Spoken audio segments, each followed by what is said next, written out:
The Courtroom in Our Hearts, a Sovereignty Series finale, Part 1. There are moments when we realize how worn down we are, not just from what happened, not just from waiting, grieving, praying, wondering, or trying to hold ourselves together while life unfolds in ways we would not have chosen. There is another kind of weariness beneath all of that, the weariness that comes from trying to make everything make sense before we are willing to rest. We may not recognize it at first. We may think we are only asking questions, and sometimes we are.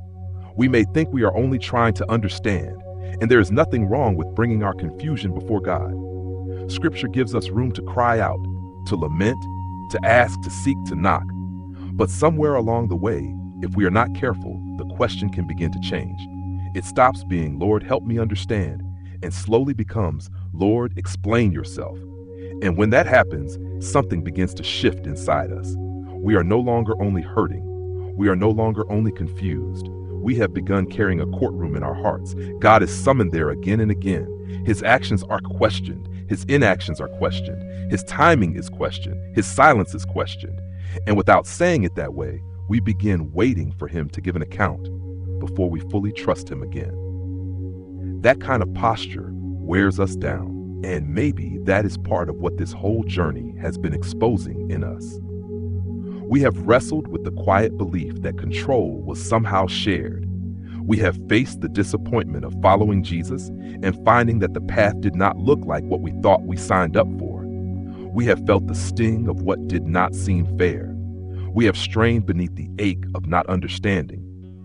We have resisted the truth that we are clay in the potter's hand. We have struggled with a God who warns and relents, judges and shows mercy. We have prayed to a God who could act, who had every right and power to act, and sometimes did not act in the way we hoped.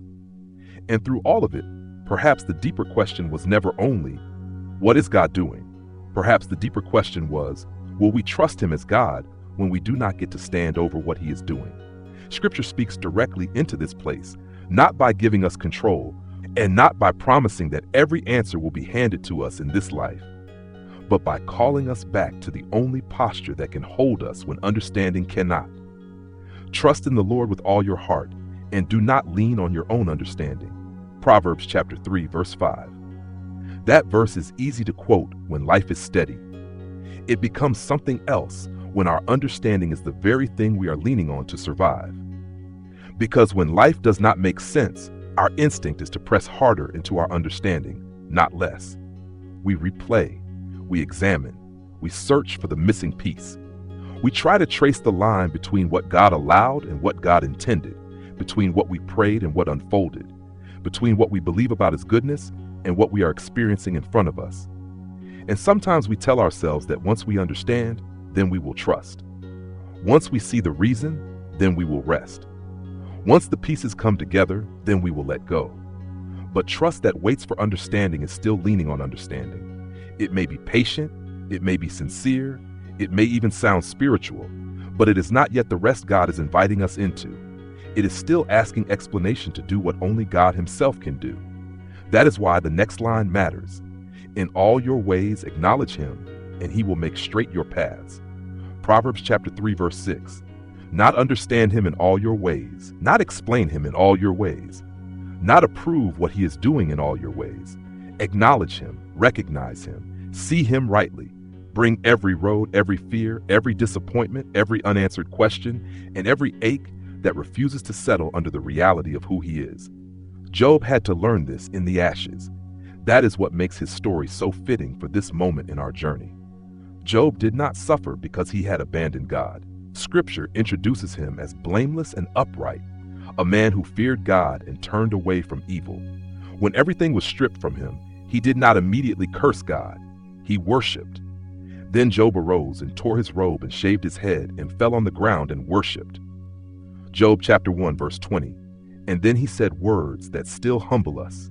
Naked I came from my mother's womb, and naked shall I return. The Lord gave, and the Lord has taken away. Blessed be the name of the Lord.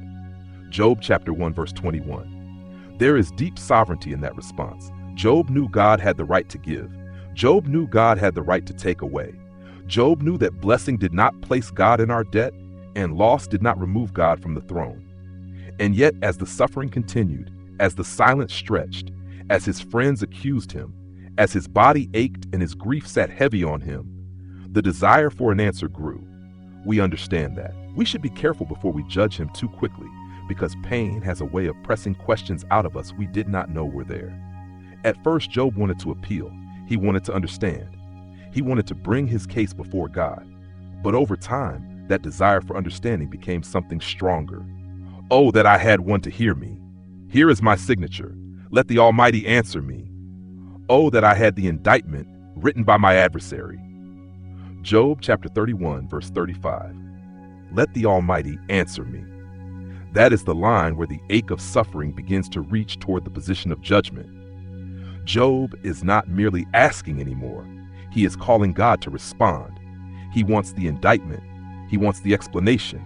He wants the hearing. He wants the Almighty to answer. And if we are honest, we know something of that impulse.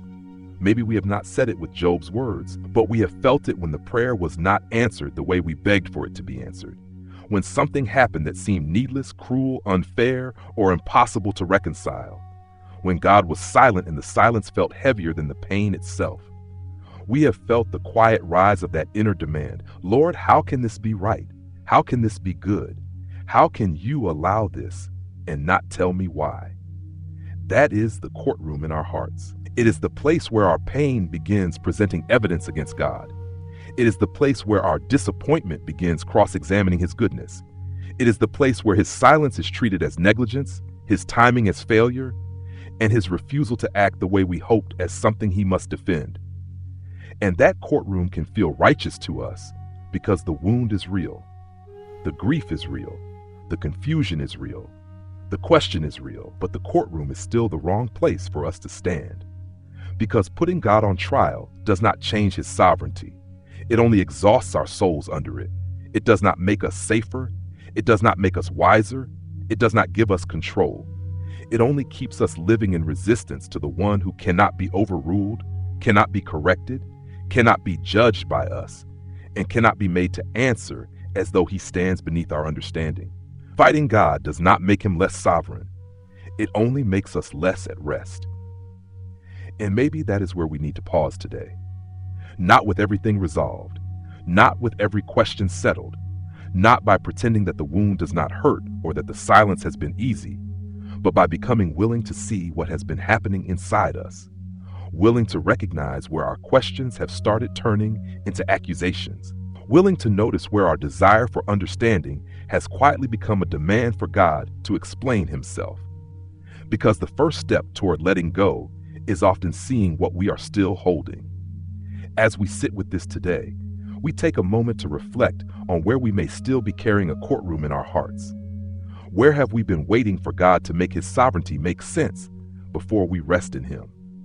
Where have we treated his actions or inactions as something he must explain before we trust him again?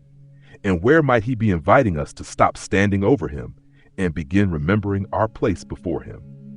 If you are willing, share your reflections or questions in the comments so we can learn and walk this journey together.